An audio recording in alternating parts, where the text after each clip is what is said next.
Hello students. देखिए बेटा, आपका ये चैप्टर जो है fundamental unit of life cell, आज इसमें हम जो है आपका प्लाज्मा मेम्ब्रेन के बारे में पढ़ेंगे। लेकिन उससे पहले जान लें कि जब आपका जो ये है क्या है, कंपाउंड माइक्रोस्कोप आप अपने स्क्रीन पे देख रहे हैं, ठीक है। इससे जब हम किसी सेल को ऑब्जर्व करते हैं, जैसे आप लोगों ने क्लास में किया भी होगा, लास्ट ईयर अनियन पील की सेल देखी होगी, तो इस तरह से हमें एक सिंपल स्ट्रक्चर दिखाई देता है, जिससे जैसे आप अपने स्क्रीन पे इसको देख रहे हैं कि इस तरह से हमें दिखाई ये देती है जब हम किसकी हेल्प से देखते हैं, with the help of compound microscope.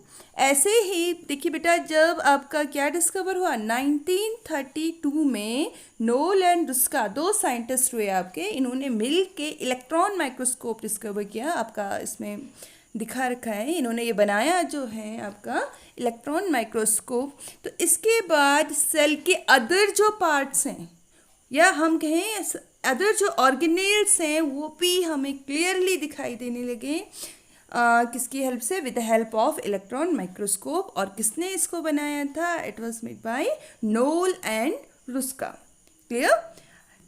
इस तरह से हमें पहले हमने देखा कि कितना सिंपल सा हमें दिख रहा था, और जब आपका इलेक्ट्रॉन माइक्रोस्कोप डिस्कवर हो गया तो हमें ये सारे ऑर्गेनेल्स दिखाई देने लगे।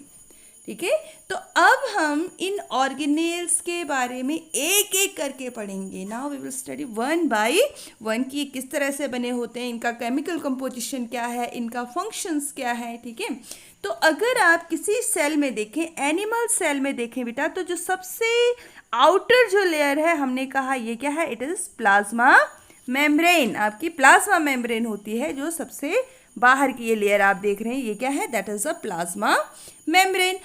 और वैसे तो आपको एक सिंपल लाइन सी दिखाई दे रही है, आपके जो कंपाउंड माइक्रोस्कोप है उनमें भी ये सिंपल लाइन सी आपको दिखती है।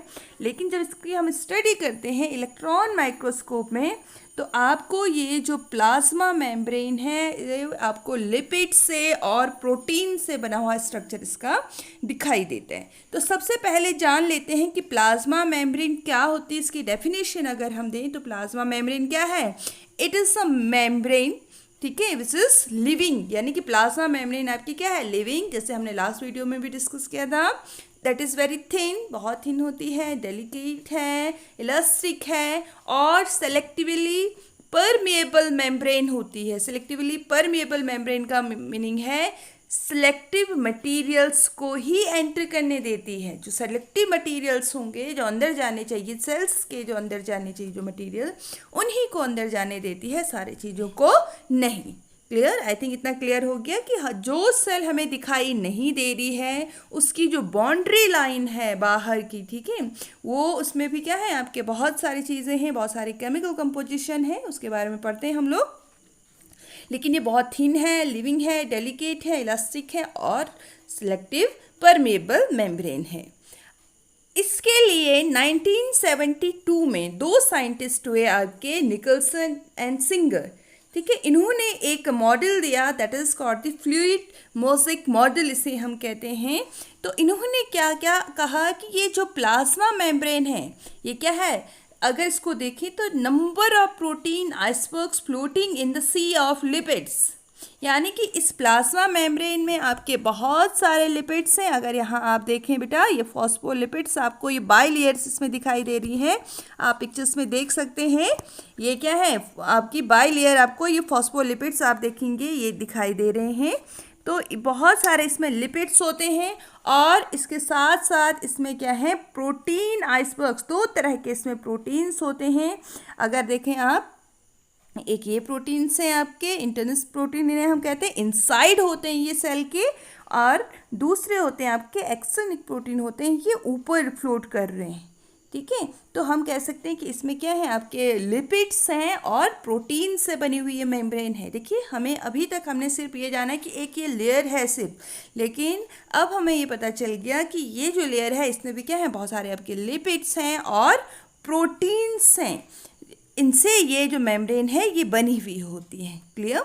अब देखिए बेटा, इनका फंक्शन क्या है, जो ये लिपिड्स हैं और प्रोटीन्स हैं, इनका क्या फंक्शंस होते हैं, इसको हम जान लेते हैं। देखिए, जो प्रोटीन है इसमें प्लाज्मा मेम्ब्रेन में, इसका फंक्शन है क्या, इसको स्ट्रेंथ नहीं देती है। आप ये मत सोचिए कि जो बाहर से अगर ये मेम्ब्रेन है तो इसको स्ट्रेंथ प्रोवाइड करेगी? बिल्कुल नहीं, स्ट्रेंथ नहीं देती है। लेकिन कैसे काम करती है? It serve as enzymes. Enzymes यानी कि ये जो केमिकल्स रिएक्शन होती हैं मेम्ब्रेन के अंदर, उसमें हेल्प करती है। जो कैटालाइजिंग केमिकल रिएक्शंस यानी कि जो भी रिएक्शंस हो रही हैं केमिकल रिएक्शन, उसमें ये हेल्प करती है। दूसरा किसमें हेल्प करती है? ये ट्रांसपोर्ट प्रोटीन्स और परमिएजेस। जो प्रोटीन्स बाहर से सेल के अंदर पहुंचने चाहिए, ठीक है, जो बाहर से जो प्रोटीन्स अंदर जाने चाहिए, उसमें हेल्प करती है। और इसके साथ साथ किसमें? For movement of water soluble ions, यानी कि ऐसे आयंस जो हमारे सेल्स के लिए ज़रूरी हैं, जो सेल के अंदर पहुंचने चाहिए और ये वाटर में सॉल्युबल होते हैं, तो इसकी हेल्प से ही, प्लाज्मा मेम्ब्रेन की हेल्प से ही, वहाँ पे जो प्रोटीन है उसकी हेल्प से ही सेल के अंदर पहुँचते हैं। इसके साथ साथ किसमें हेल्प करती है बेटा? पंप करने में। किन चीज़ों को? For active transport. Active transport का मीनिंग है कि ऐसे आपका क्या है, जहाँ पे एनर्जी यूज़ होती है, एनर्जी जहाँ पे एटीपी जहाँ पे यूज़ होती है, उसमें हेल्प करती है। जैसे कि आपके दो तरह के ट्रांसपोर्ट होते हैं हमारी बॉडी में, एक तो एक्टिव ट्रांसपोर्ट, एक सिंपल ट्रांसपोर्ट हमारी बॉडी के अंदर होता है, ऑस्मोसिस से हम कहते हैं। उसमें होता है ऑस्मोसिस में movement of particles from higher concentration to lower concentration. यहाँ पे एनर्जी नहीं लगती है, और अगर लगेगी भी तो बहुत कम लगती है, ठीक है। जैसे क्या है आपका सिंपल, बाहर से ऑक्सीजन सेल के अंदर जानी है तो वहाँ पे ऑस्मोसिस की प्रोसेस की हेल्प से ये जाएगा। लेकिन कुछ चीज़ें ऐसी होती हैं जो सेल के अंदर क्या है, कम आपका क्या है, ज़्यादा है और बाहर से कम जाना है। जैसे सोडियम्स वगैरह हो गए, ठीक है, सोडियम आयंस वगैरह हो गए, तो इनको एनर्जी चाहिए होती है सेल के अंदर पहुंचने के लिए। तो वहाँ पे भी आपका क्या काम करता है, आपका जो है प्लाज्मा मेम्ब्रेन हेल्प करती है उसमें, या प्रोटीन्स जो है इसके ये एक्टिव ट्रांसपोर्ट में भी हेल्प करते हैं। आप ज़्यादा कंफ्यूज मत होइए, अगली जो वीडियो होगी उसमें हम इस चीज़ के बारे में डिस्कस करेंगे कि ऑस्मोसिस क्या है, या आपके जो ऑक्सीजन वगैरह है वो सेल के अंदर किस तरह से पहुंचते हैं, वहाँ से कार्बन डाइऑक्साइड किस तरह से बाहर आती है। आप इसमें कंफ्यूज मत होइए, सिर्फ इतना जान लीजिए कि ये हेल्प करता है आपका किसमें, ट्रांसपोर्ट करने में हेल्प करते हैं। और इसके साथ साथ क्या है, रिसेप्टर प्रोटीन्स, जो बाहर से जो प्रोटीन्स हैं उनको रिसीव करने में हेल्प करता है। या एंडोसाइटोसिस, एंडोसाइटोसिस का मीनिंग यही है बाहर से अंदर जाना, ठीक है। तो ये सारे जो फंक्शंस हैं, ये किसके फंक्शंस हैं? These all are the functions of protein in plasma membrane. I think ये समझ में आया होगा। अब इसके साथ साथ प्रोटीन और जो लिपिड्स हैं, ये क्या काम करते हैं बेटा? Presence of protein and lipid provide flexibility to the plasma membrane.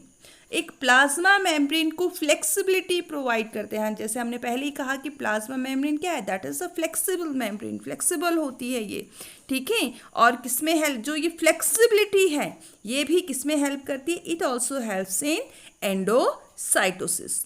तो आई होप आपको समझ में आया होगा कि प्लाज्मा मेम्ब्रेन का क्या स्ट्रक्चर है और इसके क्या फंक्शंस हैं।